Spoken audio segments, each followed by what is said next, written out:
Welcome to It Takes Two. I'm Blair. Chris. And today we'll be talking about Love After Lockup, Season 6, Episode 10. This is the finale, but that does not mean that we are done making videos. Make sure y'all check out our other shows. We are doing other shows such as Couples Therapy.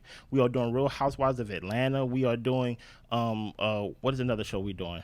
Love Island when it comes out. Love Island will be back within the next couple of weeks, and we are doing the UK version and the USA version. So make sure y'all stay tuned for that. You ready, Blair? I'm ready. Let's go.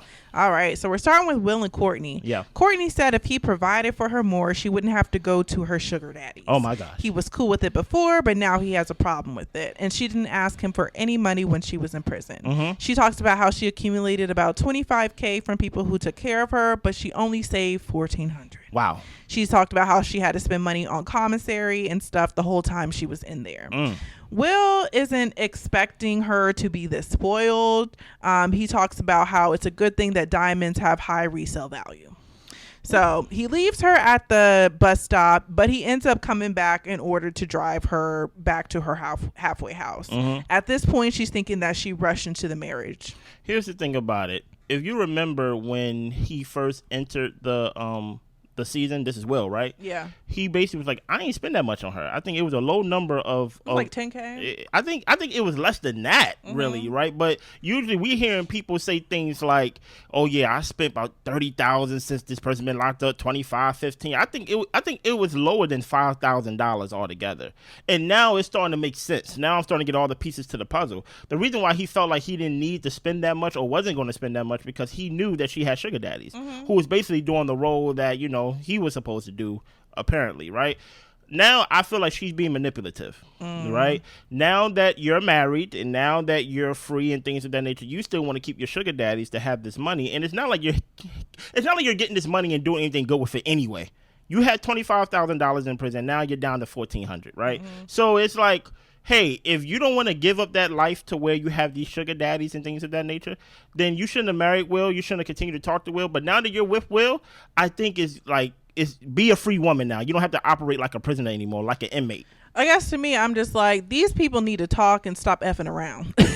They need to be having more conversations. Yeah. Because I'll give it to you. You would think after you get married, you would let go of your sugar daddies. But at the same time, I don't think they had time to really talk about much of anything. Yeah. So I think that they need to get on the same page as far as what's going on, because she is going to need money in order to rebuild her life. Yeah. And is he going to be providing it or no?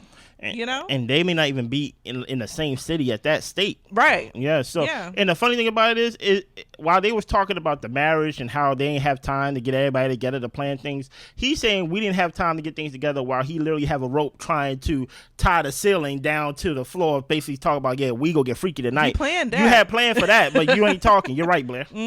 So it's a new day. Will pulls up at Courtney's to talk to her. She didn't return his calls when he called the night before. Yeah. He apologizes for how things went. He wants them to continue to try in their relationship. Okay. She's feeling stressed out and insecure about their relationship. It's his last day there. He wants them to enjoy the day together, and he gives her the ring back. Let's keep going. So they get back to the hotel room. They do some type of trust exercise with the shibari ropes, and they start making out. That's what I'm saying. These folks actually need to talk. Exactly.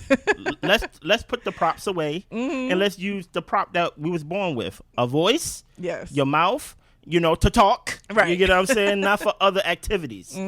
So he is going to leave to go back home, and she asks if he's going to leave a card with her. Yeah. He says yes, just don't spend over $1,000. He thinks he'll be able to trust her with them being long distance. She has a deep connection with Will, wants to spend the rest of her life with him, and we learn that Courtney was locked up 6 weeks later, and they're going to continue on life after lockup. You see what I mean? And the whole time we thought that Will was the crazy one, which I still think Will is a little off. But at the end of the day, Courtney, she's she still had that prisoner mindset, right? She wanted to get over quick. Here's the thing about it: control what you can control.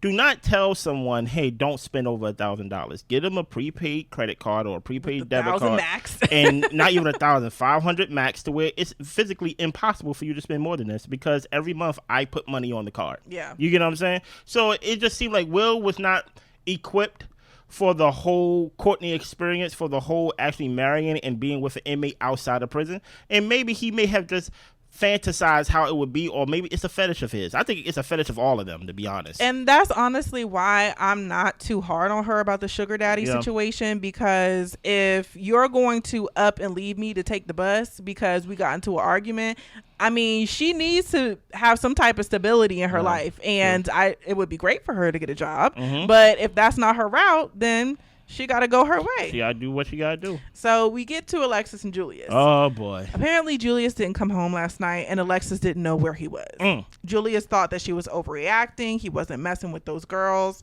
He does come home, comes in asking where the food at. Wow. And she actually did make him a plate. He said he was chilling at his friend's house. She needs to understand women are going to be around with the career he's in. What? A rapper. So Alexis says that you honestly should have just told me. And then she shows him the pregnancy test and tells him that we're pregnant. Yeah. He just keeps saying that's a lot. That's crazy. But it is what it is, I guess. He asks if she's going to be able to handle that since she has a lot going on. And she says yes. She's having the baby, essentially, because he's not trying to say get rid of it, but he's also kind of trying to say, like, I don't want you to think I'm trying to say what you think I'm trying to say, but can you handle it for real? Handle it for me. And she cries, runs to the closet. He goes, apologizes, and hugs her. And he said, honestly, I was just surprised, but I am happy. Okay. So we learned that she grew up in a single parent household with her mom. She met her dad when she was 13, and he would only be around during the summers. Julius always talked about wanting to have a son when he was locked up. And she says, now that we're pregnant, you need to get a job. And he says that he doesn't need to get a job. He's not some delivery boy, and she can pick up some hours. Pick up some extra shifts. That's when I was just like, how is she not blacking out right now? I was like, how could he even say that to her? But I guess it's because she put him in a position to say it. Exactly. I mean, he is the prize. He came home. He was the prize. She had this wall of bills, and he said, I'm trying to get this rap career off. I ain't getting no job. Yeah. And so now that you're pregnant, you think he about to get a job? Girl. Come on, Alexis. So she's not with that. She's provided for him, and he says that if he really wanted to, he could get some money. So why you don't really want some money? Because I'm not trying to go back to jail, Blair. And he getting it from Alexis. Yeah, pretty much. So she is in his presence now because of what she has done for him. And he says that, honestly, you don't really support me. And she tells him to get out.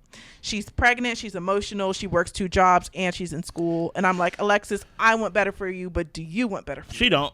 And guess what? Yes. I love a good gaslighter. I ain't gonna hold you. I have, I'm a great guy. I would say I'm probably, a great guy, right? Yeah. But I do like watching some gaslighter work their magic, trying to do some type of sleight of hand trick and things like that. And the fact that he flipped this thing on her, and the fact that she allowed him to do gymnastics to the point where he's telling her, you know what, get some extra shifts.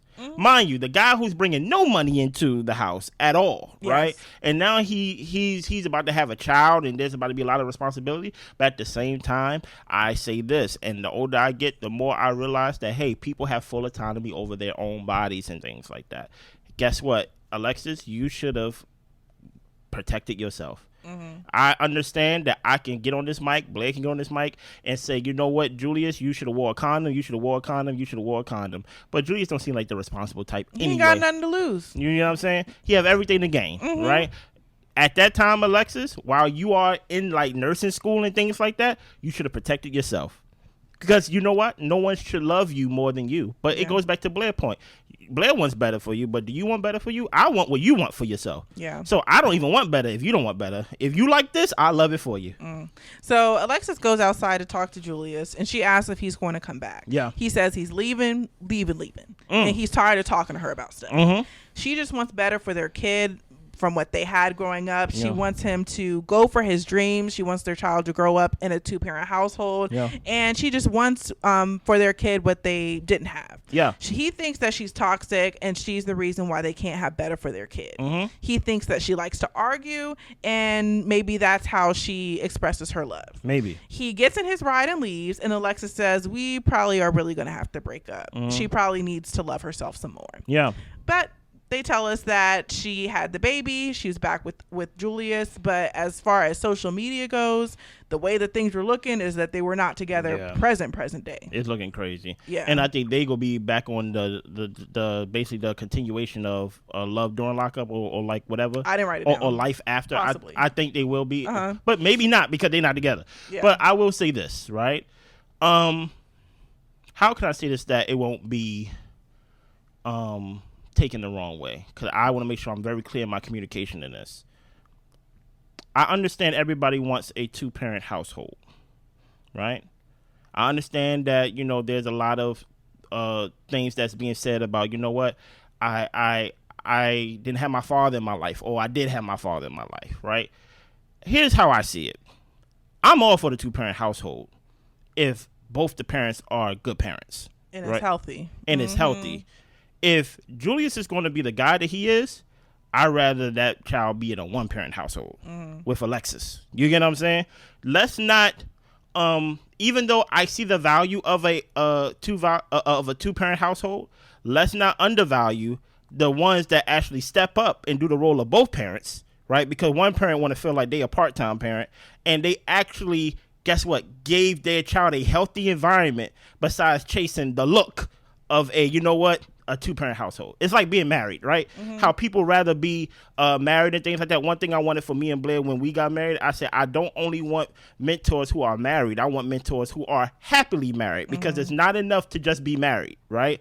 So my thing is, it's not enough for it just to be a 2-parent household. Alexis need to look at this not so much as a 2-parent household, but are you going to be a healthy father for the environment of basically my child? And if he's not going to show those healthy traits of basically being able to communicate, being able to take off some of the burden that he always telling you to pick up shifts. He is so much deprived that he won't even go and be a delivery boy for his child now. Forget for you before you knew you was pregnant. Now there's another child that didn't have to be here that is involved, and he won't even do that, right? So now you need to look at it and be like, you know what? I think a 1-parent household would be best for this child. And yeah, you may have to look at it that way. And I'm happy that Alexis came to the realization that she needs to love herself more. Yeah. But it's one thing to know it, and it's another thing to walk in it. Yeah. And I'm hoping that she actually can get therapy, because these are real people in their real lives. Yeah. And it would definitely suck for her to be chasing behind this man for the rest of her life. Like, that would be bonkers. So I'm hoping that, she gets healthy mentally and she's doing good for her baby and providing a stable household, whether or not Julius can find his way to be a part of it. So we move on to Kiana and Damodrick. Oh boy. So Kiana's throwing Damodrick out. She went through the phone and found out that he cheated with Joella. And Damodrick says that, honestly, Kiana, you're the one who started this because you cheated when I was in the shoot. Wait a minute. He offered her the option, you know what, we can wipe the slate clean. We both cheated and move forward. And she said, no, we can't move forward if you keep reaching back to the same person. So she gives him back his granny's ring. Oh, come on. Listen, I understand, but it doesn't count if it's my baby mama. The fact that he was trying to flip this on her was absolutely wild, to say, actually, you started the cheatations of it all. I like it. I'm just like, Damodrick, you playing. Listen, I like to see, he's not a good gaslighter. He needs to work on his skill a little bit more. Yeah. But I'm just saying, just add a little bit more gas to it. You know what I'm saying? But it is news to me that, you did cheat it. Oh, okay, word. So Jamila is putting Damodrick's clothes up because Kiana kicked him out. And she says she got what she wanted. She got her family back. Nice. He says that he is single. Oh, okay. Not nice. He calls Kiana and he's got plans to see her. He says the relationship with Joella isn't like what he has with Kiana, and he really does love her. Kiana says that, honestly, we're both single. They see each other, still kind of fool around from time to time, and it's hard to cut him off. She doesn't know who he's with or what he's doing, and they really just can't leave each other alone. Here's the thing about it, right? I hope this girl is not thinking she's getting back at the baby mom by basically saying, like, you know what, I got him behind your back. Yeah. The baby mother don't care. In any way, even if it's just a little piece of him, she will accept him. You get what I'm saying? So at the end of the day, the only one who can lose is homegirl, who cheated on my man while he was in the shoot.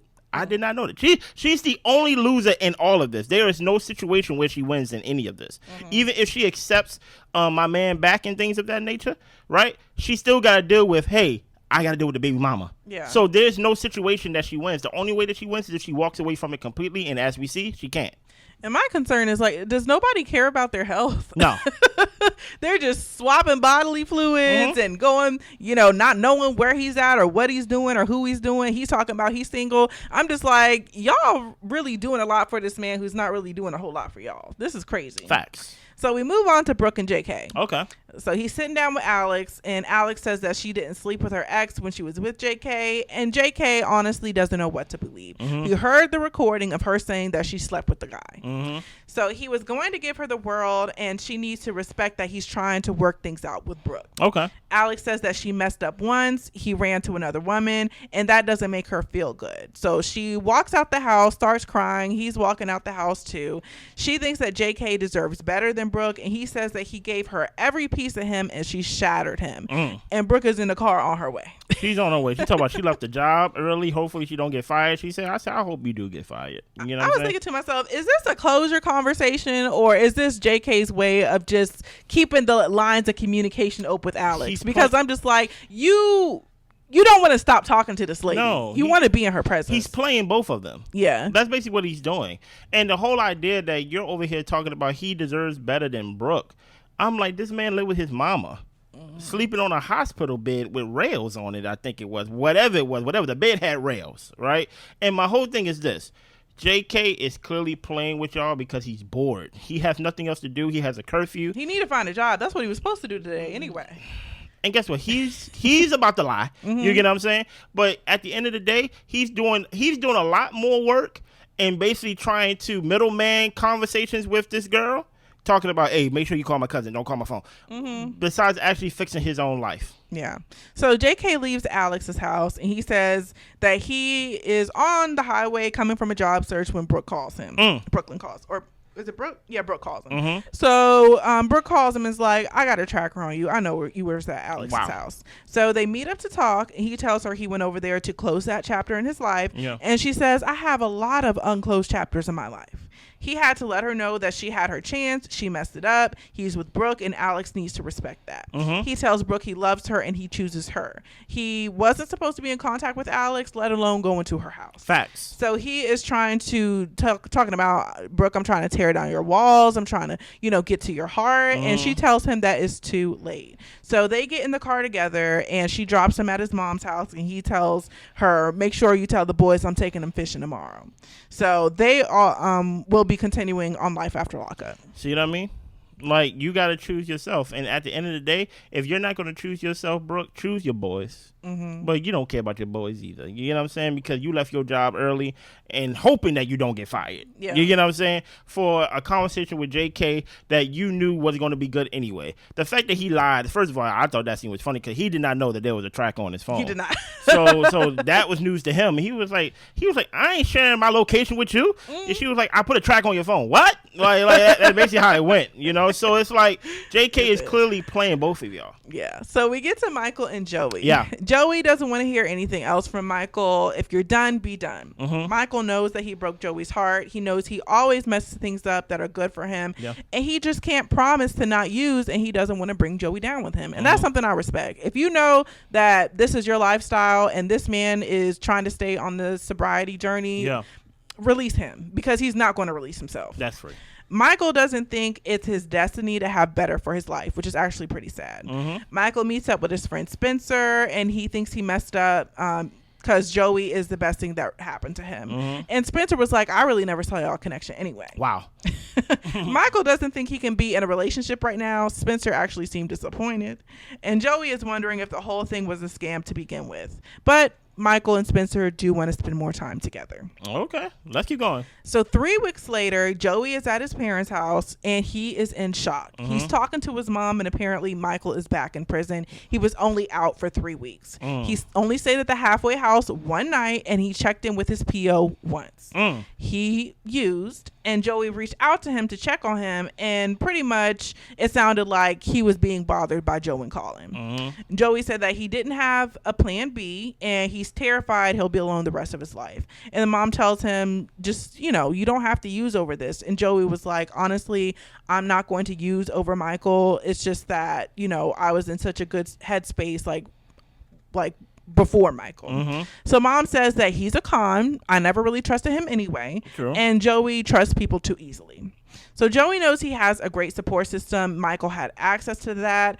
Then we talked to Michael, and he says that he got into a collision at a stop sign. He violated parole by not living at the halfway house and missing PO visits. Yeah. Michael still wants to party. He wanted to sleep around, and that's just the lifestyle that he's gotten used to. Here's the thing about it. I didn't think it was romantic either, even though they was in a relationship. I think, Joey, you felt like you had to pay a debt that no one put on you but yourself, right? You tried to play hero because you felt like Michael played hero to you, right? And at the end of the day, we can look at Michael's actions and being like, you know what, at least he was honest, and he basically told Joey, like, hey, if you're not going to end the relationship, I'm going to end it for us because I'm never going to be the guy that you want.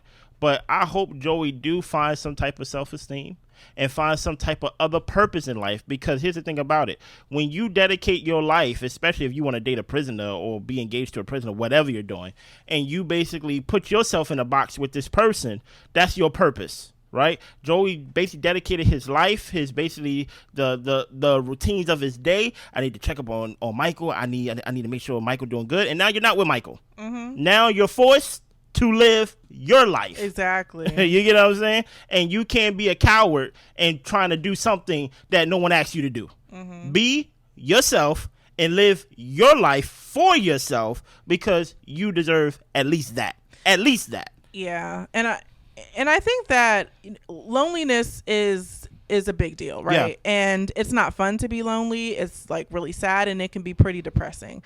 But for Joey, the fact that he has this support system, which I always say is like, I really wish like he could, I think he values his family and his support system, but it still doesn't hit the same as a romantic relationship, which is totally understandable. Yeah. But like you said, like I need him to get a purpose for himself, like something that makes him feel fulfilled, because whether it's a Michael who was a convict or a person who, you know, has a healthy life and all that type of stuff, people are still going to disappoint you in different ways. And Joey shouldn't allow his life to be derailed because of other people's actions. Yeah. You know, so I'm hoping that he gets it together. And Michael, I hope that he finds the value in himself to stop being a career criminal, but he really doesn't see a way out for himself. And that's tough. Yeah. So we move on to Brooklyn and Brian.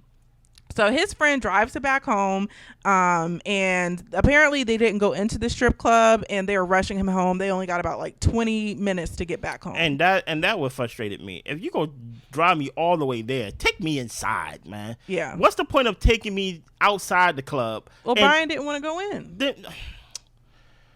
You gonna tell me now when we are in front?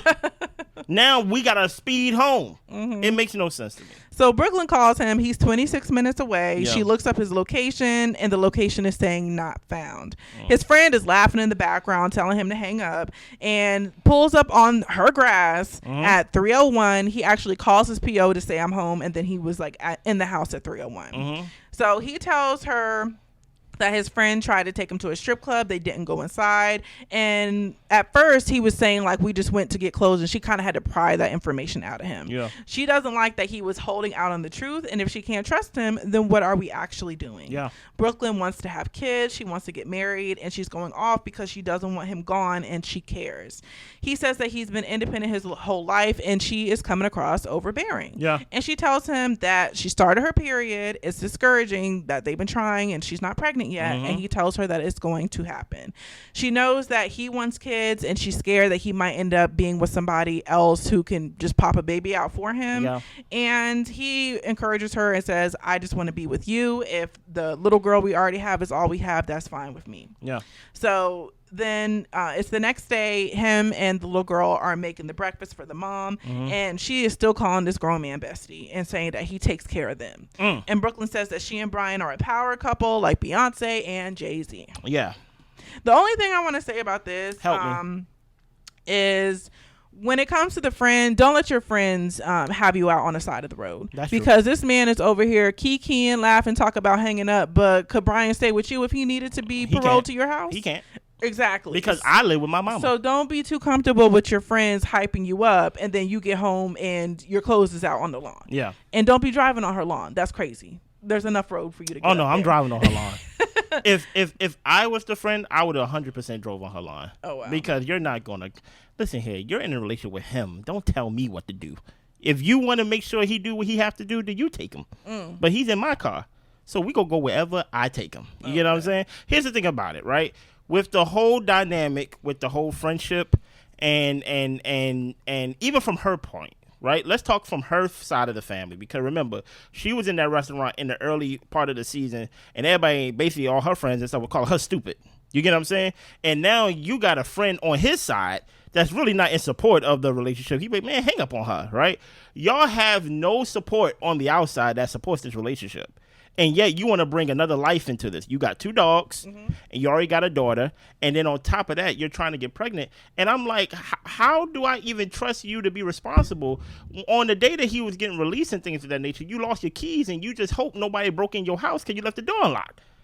It's just like, I feel like there's so many steps that y'all can take besides taking that giant step and bringing another life into, like, y'all, like, house. It's just like, get accustomed to him being around the daughter that he's like not the father of. You get what I'm saying? Get accustomed to seeing if he can get a job. Get accustomed to seeing how y'all communicate when there's some type of like conflict. But you automatically want to be mom, and it just comes off as very immature to me. It just comes. And I'm wondering to myself, like, does having a baby like solidify a relationship to you? To some people, is that what makes it feel like, okay, now we're really a family? It's like trapping him. Yeah, I'm just like, is that what you think it is? Because that's definitely not the reality of the situation. No. Like, so you're gonna end up with a baby, and he may or may not be around once he gets his life together. Like you said, we need to go baby step. We need to baby step this thing. Yeah. Okay?